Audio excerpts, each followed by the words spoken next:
Simplex মেথডের সঙ্গে optimal basic feasible solution বা বেসিক ফিজিবল সলিউশনের যে লিঙ্ক সেটাকে হালকাভাবে বলবো, তারপরে মানে স্টেপ বাই স্টেপ আসে। তাহলে অপটিমাল বেসিক ফিজিবল সলিউশন কি বলেছিলাম? Among all basic feasible solution on that maximize or minimize the given objective function. তাহলে মিনিমাইজ করবে বা ম্যাক্সিমাইজ করবে, যেটা আমার যখন সুবিধা হবে সেইটা, এই প্রবলেম অনুযায়ী সেটা আমাকে দেবে। এখানে একটা নোট আমি লিখেছিলাম যে the simplex method search only through basic feasible solution, not all feasible solution. তাহলে এখানে হচ্ছে ওয়াল ফিজিবল সলিউশন দ্বারা আমাকে ওটা ফাইন্ড আউট করে না, এখানে হচ্ছে বেসিক ফিজিবল সলিউশন। তাহলে because the optimum always occurs at the basic feasible solution. তাহলে অপটিমামটা কোথায় অকার করবে বেসিক ফিজিবল সলিউশনের জন্য? তাহলে এই যে বেসিক ফিজিবল সলিউশন বা বেসিক সলিউশন বের করার জন্য আমরা ম্যাট্রিক্সের যে ইনভার্স মেথড অ্যাপ্লাই করে বেসিক সলিউশন বের করতাম, ওই জিনিসটাকে আমরা সিমপ্লেক্স মেথডে কিভাবে সেইটাকে অ্যাপ্লাই করছে সেটার সাথেই লিংক করব। ঠিক আছে? এখানে যদি আমি একটা প্রবলেম নিই, প্রবলেমটা এরকম যে জেড ইকুয়াল টু, এখানে আমার অবজেক্টিভ ফাংশনের দরকার নেই যেহেতু এই ইনইকুয়ালিটি গুলো আমি বেসিক ফিজিবল সলিউশন বের করব। তাহলে এই যে ইনইকুয়ালিটি গুলো লেস দেন আছে, তাহলে এই লেস দেন গুলোকে আমাকে ইকুয়াল করতে গেলে কি হবে? এর সঙ্গে কিছু একটা অ্যাড করতে হবে। অ্যাড করা ওগুলোকেই বলবো আমি স্ল্যাক ভেরিয়েবল। তাহলে যে স্ল্যাক ভেরিয়েবল সেগুলো কি করছে? অ্যাড করছি। লেস দ্যান এর ক্ষেত্রে অ্যাড করে সেটাকে আমি ইকুয়াল করছি, গ্রেটার দ্যান এর ক্ষেত্রে সেটার সাথে আমি সাবট্রাক্ট করব, সেটা হবে সারপ্লাস। ওকে, তাহলে slack variable first equation add করলাম s1, সেকেন্ড ইকুয়েশন অ্যাড করলাম s2। তাহলে এইখানে আমার দুটো ইকুয়েশন পেলাম। তাহলে দুটো ইকুয়েশন পেলাম যেটা আমরা m দ্বারা ডিনোট করছি, দুটো ইকুয়েশন। আর ভেরিয়েবল কটা পেলাম? x আর x1 x2 দুটো তো ছিলই, তার সঙ্গে s1 s2 দুটো ভেরিয়েবল পেলাম। আমার মোট ভেরিয়েবল হয়ে গেল বা মোট আননোন হয়ে গেল 4টে। তাহলে এখানে যে m ইনটু n যে আমরা ম্যাট্রিক্স সাজাতাম, মানে m মানে হচ্ছে আমাদের রো আর n হচ্ছে কলাম। ঠিক আছে? তাহলে basic solution is found, basic, এই যে আমরা বেসিক সলিউশন কিভাবে খোঁজা হবে? বেসিক সলিউশন হবে the basic solution is, basic solution হলো বা ফাউন্ড বাই চুজিং, এই যে যেটা আমার যতটা ইকুয়েশন থাকবে, একটা দুটো যতটা ইকুয়েশন আছে m variable as a basic, এগুলোকে আমরা বেসিক ধরবো। যেহেতু দুটো ইকুয়েশন তাই এখানে দুটো বেসিক। সেটিং দ্য আদার, মানে এই যে দুটো বেসিক ধরার পরে এই যে চারটের মধ্যে বাদ বাকি যেটা পড়ে থাকলো সেটাকে আমরা বলবো নন বেসিক ভেরিয়েবল। নন বেসিক ভেরিয়েবল টু জিরো, নন বেসিক ভেরিয়েবল টু জিরো মানে ওগুলোকে আমরা জিরো করে দেবো। তাহলে যটা ইকুয়েশন থাকবে সেগুলো বাদে যে ভেরিয়েবল গুলো থাকবে সেগুলোকে আমরা জিরো করব এবং জিরো করে সেগুলোকে বলবো নন বেসিক ভেরিয়েবল, আর যেগুলো জিরো করলাম না সেগুলো হচ্ছে বেসিক ভেরিয়েবল। সলভিং, এই দুটো ইকুয়েশনকে আমরা সলভ করব দুটো বেসিক ভেরিয়েবল ধরে। তাহলে প্রথম টেস্ট আমি কি করলাম? এখানে যেহেতু আমার চারটে ভেরিয়েবল আছে, তাই তো চারটে ভেরিয়েবলের মধ্যে যে কোনো দুটোকে আমি কি করলাম? জিরো ধরে নিলাম। জিরো মানে হচ্ছে সেটা নন বেসিক ভেরিয়েবল। তাহলে বাদ বাকি s1 আর s2 পড়ে থাকলো, সেটা হয়ে গেলো আমার বেসিক ভেরিয়েবল। তাহলে standard form basic variable, basic feasible resolution, choose slack variables as a basics.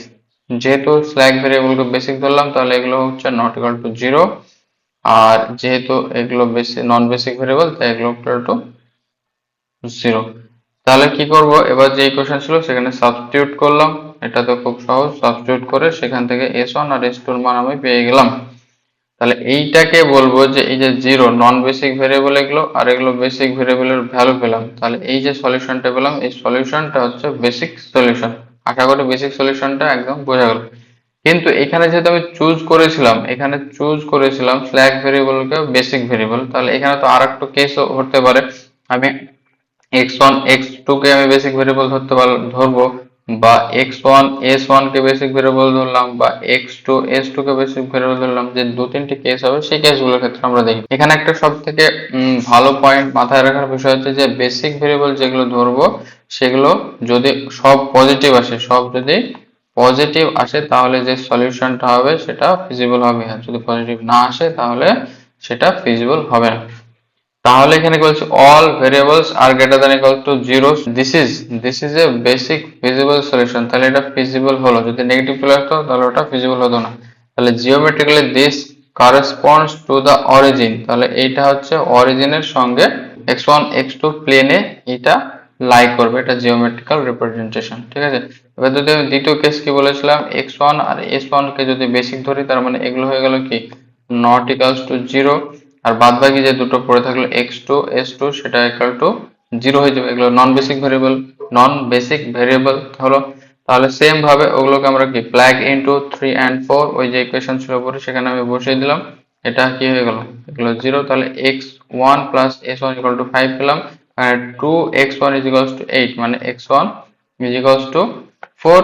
তাহলে এখান থেকে এইটাকে আমি পুট করলে কি পেয়ে গেলাম, 1 পেয়ে গেলাম। এবার অন পাওয়ার পরে এইখানেও দেখো, so the basic solution is x1 এর মান 4 পেয়েছি, আর হচ্ছে s1 এর মান পেয়েছি 1, s অন, আর বাদ বাকি যেটা নন নন বেসিক ছিল সেটা দুটো জিরো। তাহলে every component is greater than zero, so this is also basic feasible solution. কোন প্লেনে, x1 x2 প্লেনে হচ্ছে এটা হচ্ছে পাওয়া গেল। সেম ভাবে এবার যে 3 নম্বর কেসটা আছে, 3 নম্বর কেসে কি করলাম আমি, x1 আর s2, তাহলে x1 আর s2 কে যদি বেসিক ভেরিয়েবল ধরি তার মানে কি এই দুটো নট ইকুয়াল টু জিরো হবে, তার বাদ বাকি কে পড়ে থাকলো x2 আর s1 সেটা কি হবে, জিরো হবে, তার মানে এগুলো হচ্ছে নন বেসিক ভেরিয়েবল। এইভাবে সলিউশন করে সেম ভাবে ওই 3 আর 4 নম্বর ইকুয়েশনে বসিয়ে দিয়ে x1 ইকুয়াল টু 5 পাচ্ছি, আর s2 ইকুয়ালস টু -2 পাচ্ছি। দেখো এইখানে যেটা আমি নন মানে বেসিক ভেরিয়েবল যেটা চুজ করেছিলাম তার মধ্যে একটা ভেরিয়েবল s2 এর মান কি চলে আসলো, -2, তাহলে নেগেটিভ চলে আসলো।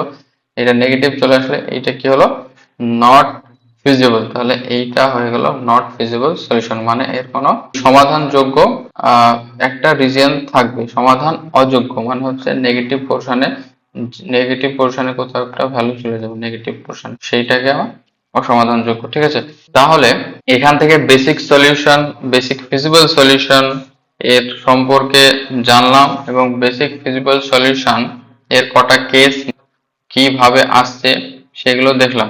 আর বেসিক ফিজিবল সলিউশনের সঙ্গে সিমপ্লেক্স মেথডের লিংক, তার জন্য আমি এখানে নোট আকারে লিখেছি, to get basic solution pick M variables মানে হচ্ছে যটা ইকুয়েশন থাকবে basic variable, set the remaining মানে হচ্ছে যে ভেরিয়েবল গুলো থাকলো তার থেকে টোটাল নাম্বার অফ ভেরিয়েবল থেকে টোটাল নাম্বার অফ ইকুয়েশন বাদ দিয়ে যে ভেরিয়েবল গুলো পড়ে থাকবে সেগুলোকে জিরো বা non basic non basic non basic variable ধরে সেগুলোকে আমরা ইকুয়েশন গুলোকে সলভ করব। Solve the M equation for the chosen variable, তাহলে যেগুলোকে আমরা চুজ করেছি সেগুলোর জন্য ওই ইকুয়েশন গুলোকে সলভ করব। সলভ করে যদি ওই যে বেসিক ভেরিয়েবল সব, if all the resulting basic variable zero হয় তাহলে সেটা হবে বেসিক ফিজিবল সলিউশন, জিরো যদি না হয় তাহলে ওটা বেসিক সলিউশন হবে but not feasible, basic solution হবে but not feasible. Different choices of basic variable give different basic solution. তাহলে এই যে বিভিন্ন ধরনের বেসিক ভেরিয়েবল ধরার জন্য বিভিন্ন ধরনের যে সমাধান পাবো বা বিভিন্ন ধরনের বেসিক সলিউশন পাবো, সেইটা simplex method moves from one basic feasible solution to another basic feasible solution until the optimum তাহলে সিমপ্লেক্স মেথডটা কি করছে, যে একটা বেসিক ফিজিবল সলিউশন থেকে আরেকটা বেসিক ফিজিবল সলিউশনে মুভ করছে যতক্ষণ অপটিমাম মানে হচ্ছে বেসিক ফিজিবল যে বেসিক ভেরিয়েবল গুলো পাবো সেগুলো সব পজিটিভ হবে। এইটাই আমাকে সিমপ্লেক্স মেথড বের করে দিবে। এখানে যে তিনটে কেস করলাম, কেস 1 2 কেস 1 2 3 যে কেসগুলো করলাম সেটা আমি একটা টেবিলেই পাবো, বারবার আমাকে ওগুলো লেখার দরকার নেই, সেটাই আমাকে সিমপ্লেক্স মেথড দিবে। এবার চাই সিমপ্লেক্স মেথডে যাওয়া যাক। তাহলে দেখো সিমপ্লেক্স মেথডটা কি, simplex method is a iterative iterative simplex method, it is an iterative. Iterative মানে হচ্ছে পুনরাবৃত্তি, ঠিক আছে? সেটা একটা মেথড ঘুরে ঘুরে ইটারেটিভ মেথড বা procedure to solve LPP in standard form. Standard form মানে হচ্ছে যে এলপিপির ক্ষেত্রে এখানে স্ট্যান্ডার্ড ফর্ম, স্পেশালি সিমপ্লেক্স মেথডের ক্ষেত্রে যে প্রবলেমগুলো আমাকে দেওয়া থাকবে ইউজুয়ালি জেড ম্যাক্স এরকম দেওয়া থাকবে, জেড ম্যাক্স থাকবে আর তার সঙ্গে এইখানে ইনইকুয়ালিটি গুলো সহ হচ্ছে লেস দেন থাকবে। এবার লেস দেনের জায়গায় যদি গ্রেটার দেন থাকে তাহলে সেটা হয়ে যাবে বিগ এম মেথড, যেটার পরেই আসবো। এবার তার সঙ্গে গ্রেটার দেনের সঙ্গে ইকুয়াল চিহ্ন থাকতে পারে, তাহলে সেক্ষেত্রে ওগুলোর ক্ষেত্রে আমি বিগ এম অথবা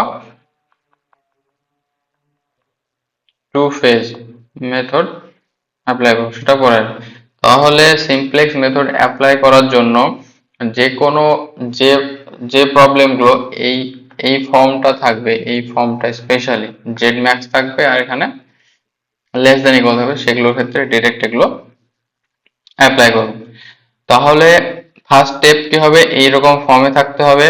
সেকেন্ড স্টেপ হচ্ছে যে এই যে লেস দ্যান ইকুয়াল গুলো আছে সেগুলোকে আমি স্ল্যাক ভেরিয়েবল লাগিয়ে কি করব, ইকুয়েশনে পরিণত করব। ইকুয়েশনে পরিণত করার পর আমি একটা ইনিশিয়াল সিমপ্লেক্স টেবিল মানে একটা এইরকম টেবিল তৈরি করব, ঠিক আছে? টেবিলের কি থাকবে এটা আমি এক্সাম্পল নিয়ে বলছি, ঠিক আছে? এখন এটা বললে অনেকটা বুঝতে অসুবিধা হবে। তাহলে দেখো, iterative step for simplex method, তাহলে ফাইন্ড এন্টারিং ভেরিয়েবল। এখানে হচ্ছে এইটা খুব একটা ইম্পর্টেন্ট টার্ম, যেটা হচ্ছে এন্টারিং ভেরিয়েবল, ঠিক আছে? এন্টারিং ভেরিয়েবল আর একটা হচ্ছে লিভিং ভেরিয়েবল। তাহলে এন্টারিং ভেরিয়েবলটা কিভাবে বুঝবো? Look at the bottom row, এই যে বটম রো বা অবজেক্টিভ ফাংশনের যে র পাবো সেখানে যেটা মোস্ট নেগেটিভ ভ্যালু থাকবে, ধরো এখানে -5 থাকলো, এখানে -6 থাকলো, এখানে -8 থাকলো, এটা যেহেতু মাইনাস সব থেকে বেশি, তাহলে এইটা হবে আমার এন্টারিং ভেরিয়েবল। এন্টারিং ভেরিয়েবল, এইখানে আমার ভেরিয়েবল থাকবে, সেই ভেরিয়েবলটা হবে এন্টারিং ভেরিয়েবল। আচ্ছা, আসছে ওটা চুজ মোস্ট নেগেটিভ, তার মানে ওই বটমে যেটা থাকবে সেটা মোস্ট নেগেটিভটা চুজ করতে হবে। This variable enter the basis, তাহলে ওই ভেরিয়েবলটা কোথায় হবে, এইখানে যে বেসিস ভেরিয়েবল থাকবে বেসিস ভেরিয়েবলে সেটা এন্টার করবে। হুম। তারপরে আইডেন্টিফাই, তাহলে একটা যেহেতু ভেরিয়েবল এখানে ঢুকছে তাহলে এখান থেকে একটা বেরিয়ে যাবে, এই যে একটা ঢুকছে আর একটা বেরিয়ে যাচ্ছে, এই ঘটনাটা আসলে কি, এই যে কেস 1 বা কেস 2 এর ক্ষেত্রে এই যে আমরা চুজ করছিলাম না, S1 S2, কোনো সময় X1 এস X2, আবার কোনো সময় S1 X1, এই যে চুজ করছিলাম এই চুজের বিষয়টাই হচ্ছে এখানে এন্ট্রি আর এক্সিট, লিভ অ্যান্ড এন্টার হচ্ছে বাই মিনিমাম রেশিও টেস্ট। তাহলে এখানে মিনিমাম রেশিও টেস্টটা কি, এখানে মিনিমাম রেশিও টেস্টটা আমি ওখানে প্রবলেম করতে গিয়ে বলছি। আচ্ছা, প্রবলেমটা করিয়ে এসে তারপরে আমি স্টেপ বাই স্টেপ আবার এটা বলছি, ঠিক আছে? তাহলে প্রবলেম দেখি, প্রবলেম আমার স্ট্যান্ডার্ড ফর্মে আছে zmax 3x1 plus x2, subject 2 আছে এইটা, ঠিক আছে? তাহলে x1 x2 দুটো পজিটিভ বলা আছে, তাহলে এই যে ইনইকুয়ালিটিস গুলোকে ইকুয়েশনে পরিণত করতে গিয়ে s1 আর s2 দুটো আমি স্ল্যাক ভেরিয়েবল চুজ করলাম। তাহলে এবার হচ্ছে আমি ইনিশিয়াল বেসিক ভেরিয়েবল আমি এই যে s1 আর s2 কে এটা আমি মেনেই নিলাম, অ্যাজিউম করলাম, ঠিক আছে? অ্যাজিউম করে এইখানে যেটা আমি লিখলাম, তাহলে এইটা হচ্ছে আমার বেসিক ভেরিয়েবল আর এগুলো হচ্ছে আমার দেওয়া আছে বেসিক সলিউশন ভেরিয়েবল, ঠিক আছে? তাহলে এইখানে আমার যটা ইকুয়েশন তটাই কি পাবো, বেসিক ভেরিয়েবল পাবো। তাহলে এখানে দুটো ইকুয়েশন আছে তাই আমি দুটো বেসিক ভেরিয়েবল পেলাম, বুঝে গেল? we built initial table maximization, write the objective row as a, তাহলে এই যে জেড থাকবে, জেডটাকে আমরা এইদিকে সবগুলোকে নিয়ে এসে যে কোফিসিয়েন্ট পাবো সেইটার সাইন সহ লিখবো। এইটা বিগ এম এর ক্ষেত্রে সেটা একটু আলাদা হয়ে যাবে, সেটা ওই টেবিলটা একটু আলাদা করব, ঠিক আছে?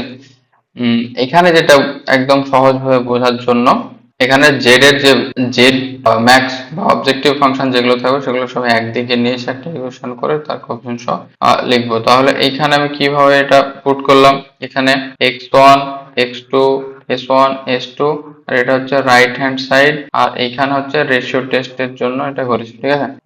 তাহলে এইখানে সবসময় মনে রাখবে এগুলো হচ্ছে বেসিক ভেরিয়েবল।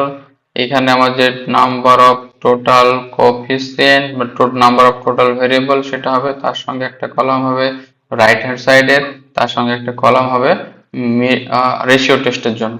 তাহলে এখানে আমার এগুলো ইকুয়েশনে কনভার্ট করা হয়েছে। এবার হচ্ছে এই যে x1 x2 s1 s2 আর এটা হচ্ছে আমার রাইট হ্যান্ড সাইড, তাদের যে কোএফিসিয়েন্ট গুলো আছে সেগুলো আমি লিখে নেব। তাহলে এখানে x1 তার কোএফিসিয়েন্ট ফার্স্ট ইকুয়েশনে 1 আছে 1 লিখলাম, তারপরে x2 এর জন্য 1 আছে, s1 এর জন্য 1 আছে, s2 যেহেতু এখানে নেই তাই s2 এর জন্য 0। আর রাইট হ্যান্ড সাইডে কি আছে, রাইট হ্যান্ড সাইডে আছে আমার 5, তাই এখানে 5 লেখা হয়েছে। সেম ভাবে দ্বিতীয় ইকুয়েশনের জন্য এখানে সাজিয়ে নিলাম, এটা এটা এটা হচ্ছে x2 0 এটা হলো। এবার হচ্ছে অবজেক্টিভ ফাংশন, এইদিকে নিচে কি পেয়েছি -3 আর এখানে পেয়েছি -2, তাহলে -3 -2। আর যেহেতু এখানে এটাকে আমি এইভাবে লিখতে পারি zx1 -2 x2 plus 0 s1 plus 0 s2, তাহলে এই কোএফিসিয়েন্ট গুলো হচ্ছে আমার 0, তাই এটা লিখে দিলাম। আর রাইট হ্যান্ড সাইডে অলরেডি 0 আছে তাই 0 লিখলাম। এবার হচ্ছে আমার এন্টারিং আর এক্সিট করবে কোন ভেরিয়েবল সেটা দেখতে হবে। তাহলে আমি প্রথমেই আমার হচ্ছে বটম রো এর ক্ষেত্রে আমি জেড পাবো, অবজেক্টিভ ফাংশনের রো। তাহলে এখানে মোস্ট নেগেটিভ ভ্যালু কি -3, তাহলে -3 এখানে ধরলাম। তাহলে এই যে -3 ভেরিয়েবল কি আছে, -3 ভেরিয়েবল আছে x1, তাহলে x1 টা আমার হচ্ছে এন্ট্রি করবে কোথায়, এই যে বেসিক ভেরিয়েবল, এই বেসিক ভেরিয়েবলের মধ্যে কেউ ওখান থেকে বেরিয়ে যাবে তবে এখানে সে এন্ট্রি করবে। তাহলে x1 টা আমি এন্ট্রি করবে এখান থেকে বুঝতে পারলাম। এবার কে এক্সিট করবে সেটা কিভাবে বুঝবো, সেটার জন্য আমি মিনিমাম রেশিও টেস্ট করব। তাহলে এইখানে দেখো x1 এর ভেরিয়েবল 1 2 পেয়েছি। এবার হচ্ছে এই যে এন্টারিং যে কলাম পেলাম, এন্টারিং কলাম তার যে কোফিসিয়েন্ট x1 এর যে কোফিসিয়েন্ট গুলো আছে সেগুলো এই যে রাইট হ্যান্ড সাইডের যে ভ্যালু গুলো আছে সেগুলোকে ভাগ করব। তাহলে 5/1 5 হলো আর 8/2 এটা 4 হলো। তাহলে এইখানে হচ্ছে এদের মধ্যে রেশিও করার পর যেটা আমি মিনিমাম পাবো, তাহলে মিনিমাম কোনটা পাচ্ছি 4 পাচ্ছি, বিটুইন 5 and 4 মিনিমাম।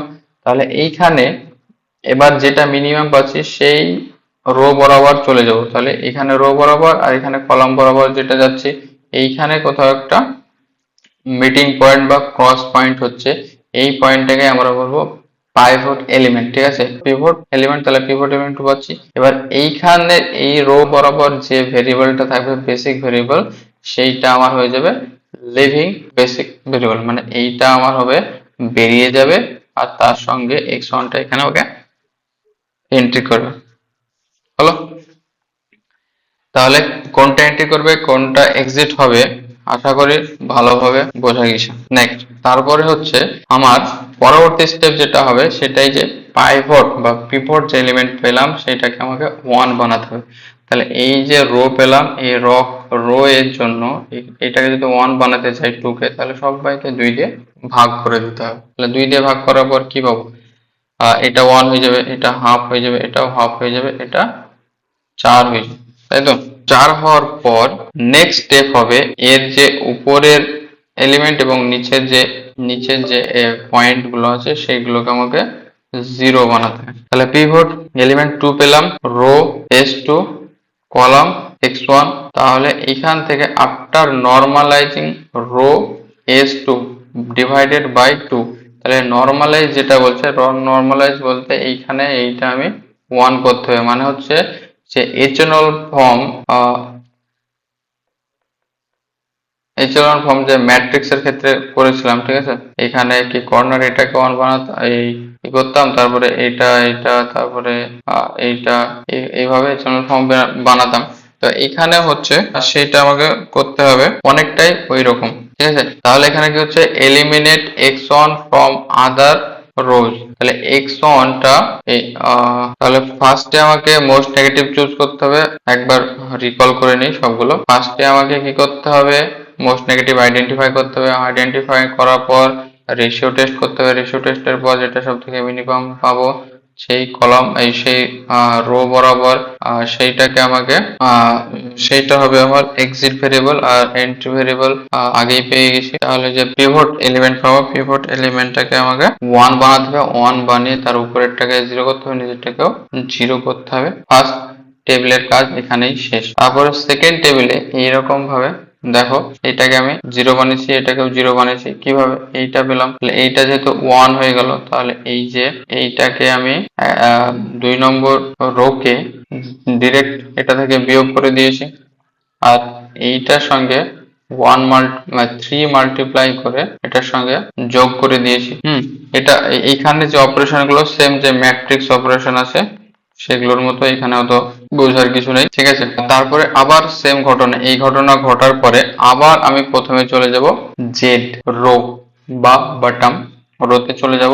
সেখানে আবার কি করবো, মোস্ট নেগেটিভ এলিমেন্ট খুঁজবো। মোস্ট নেগেটিভ এলিমেন্ট খুঁজে পাওয়ার পর সেই কি হবে, কলাম পাবো। ওই কলামের যে ভেরিয়েবল গুলো থাকবে সেগুলো দিয়ে আমি রাইট হ্যান্ড সাইডের ভ্যালুকে আবার ডিভাইড করে তাদের মধ্যে যেটা মিনিমাম সেটা আবার চুজ করব। চুজ করার পর আবার সেই পিভট এলিমেন্ট পাবো। তার মানে এখানে যেহেতু এটা মিনিমাম, তাহলে এখানে S1 টা বেরিয়ে যাবে, আর এন্ট্রি করবে কে x2। S1 বেরিয়ে গেল, x2 এন্ট্রি করলো। তাহলে এই ঘটনার পর আবার এই যে হাফ পেলাম, এই হাফটাকে আমাকে 1 বানাতে হবে। 1 বানিয়ে তার যে নিচের ভেরিয়েবল গুলো আছে সবগুলোকে 0 করব। তাহলে মোস্ট নেগেটিভ কোফিসিয়েন্ট হলো, তাহলে পিভট এলিমেন্ট পেলাম হাফ। তারপরে নর্মালাইজ করার পর x1 এটাকে মাল্টিপ্লাই 2 করে দিলাম, তাহলে এটা 1 হয়ে যাবে। এলিমিনেট S1, তাহলে S1 কে বের করে দিলাম, x2 কে এখানে এন্ট্রি হয়ে গেল, S2 টা এখান থেকে বেরিয়ে গেল। দিয়ে আবার সেই ঘটনা ঘটলো, তাহলে এইটা হয়ে গেল, এগুলো 0 করে দিয়েছি। যে অপারেশন চালানোর জন্য কি করতে হবে, তাহলে এখানে হচ্ছে R2 minus half into R1, R3 plus half into R1। এই অপারেশনটা করলেই কি হয়ে যাবে, এই দুটো 0 হয়ে গেল, আর উপরে যেটা অঙ্কগুলো থাকলো সেটা। এবার দেখো আমার হচ্ছে বটম রো জেড সবগুলো কি চলে এসছে, পজিটিভ চলে এসছে। তাহলে যখনই সবগুলো আমার সব পজিটিভ চলে আসবে সেখানে আমার ইটারেশনটা স্টপ, ইটারেশন স্টপ হয়ে গেল। তারপরে আবার আমার সলিউশন হবে। তাহলে এখানে বেসিক সাচ দ্যাট, তাহলে এখানে যে বেসিকটা কে পেলাম, বেসিকের এখানে কলামে কে ছিল, S1 S2 ছিল, সেখান থেকে আমাকে x2 আর x1 পেলাম। তাহলে এই দুটো হয়ে গেল আমার বেসিক ভেরিয়েবল। বেসিক ভেরিয়েবল, এই বেসিক ভেরিয়েবলের ভ্যালু কোনগুলো, এই বেসিক ভেরিয়েবলের ভ্যালু হচ্ছে 2 আর 3, ঠিক আছে। তাহলে x1 এর জন্য বেসিক ভেরিয়েবলের মান পেলাম 3, আর x2 এর জন্য বেসিক ভেরিয়েবলের মান পেলাম 2। তাহলে এখানে হচ্ছে চেক অপটিমালিটি। তাহলে যেহেতু অপটিমালিটি চেক কি করব, বেসিক ভেরিয়েবল এখানে দুটোই কি পেয়েছি, পজিটিভ পেয়েছি, তাহলে অবশ্যই ফিজিবল হবে। তাহলে Z row no negative coefficient for original variable x1 and x2 double is optimal. তাহলে এইটা এখান থেকে এই টেবিলটা কি হচ্ছে, অপটিমাল টেবিল পেলাম। তাহলে বেসিক ভেরিয়েবল ভ্যালুটা কোনটা হয়ে যাবে, x1 3, x2 এটা পেয়ে গেলাম। তাহলে এখান থেকে S1 0 পেয়ে গেলাম, S2 0 পেয়ে গেলাম। তাহলে অবজেক্ট S1 S2 0 পাওয়ার পরে এটা যদি আমি এখানে বসিয়ে দিই, তাহলে এই যে 13, এখানে 13 অলরেডি পেয়ে গেছি। এটাই হচ্ছে আমার জেড ম্যাক্স এর ভ্যালু বেরোবে সবসময়, ঠিক আছে। এখানে আমার বারবার যে এই জেড ম্যাক্স এ বসিয়ে দেখতে হবে সেটা না, এখান থেকে আমি ডিরেক্ট বলে দিতে পারবো জেড ম্যাক্স এর ভ্যালু কত। অপটিমাল সলিউশন হবে x1 3 আর x2 2। অপটিমাল অবজেক্টিভ ভ্যালু হচ্ছে 13, আর slack variables s1 s2 is equals to both constants are at optimum। তাহলে এখন থেকে সলিউশন হলো। এবার স্টেপ গুলোতে আমি আসছি। তাহলে এখান থেকে আশা করি এই টেবিলটা বুঝতে আর কোনো অসুবিধা হবে না। এন্টারিং ভেরিয়েবল কি সেটাও বলে দিয়েছি, তারপরে লিভিং মানে কিভাবে লিভ করবে সেটাও বলে দিলাম। এবার হচ্ছে smallest positive ratio corresponding to rows right hand side by coefficient of entering variable. তাহলে এটাকে আরো শর্টে বলে দিয়েছি, রাইট হ্যান্ড সাইডে যে ভ্যালুগুলো থাকবে তারপরে যে এন্টারিং যে ভেরিয়েবল থাকবে, এন্টারিং ভেরিয়েবলের প্রত্যেকটা কোফিসিয়েন্ট আলাদা আলাদা ভাগ করবো, ভাগ করার পর যেটা মিনিমাম পাবো সেইটার সেই কলাম বরাবর যে বেসিক ভেরিয়েবল থাকবে সেটা লিভিং ভেরিয়েবল হবে। Pivot operation intersection of entering column and leaving row, তাহলে লিভিং রো আর এন্টারিং কলামে যেটা ইন্টারসেকশন পিভট এলিমেন্ট পাবো এবং পিভট এলিমেন্ট পরে পিভট অপারেশন চালাতে হবে। Adjust other entries using row operation, Gauss elimination, row operation বা গাউস এলিমিনেশন বা এচেলন ফর্ম ওটা। এবার তারপরে কি 6 স্টেপে আমাকে আবার টেবিলটাকে আপডেট করতে হবে। এবার এখানে Cj minus Zj greater than 0, এইটা অপটিমাল সলিউশন। Cj টা এখানে আমার অত দরকার নেই, এটা আমার big Z J greater than 0 হচ্ছে, এটাই আমার হচ্ছে অপটিমাল। Cj মাইনাস Zj করব বিগ এম এর জন্য।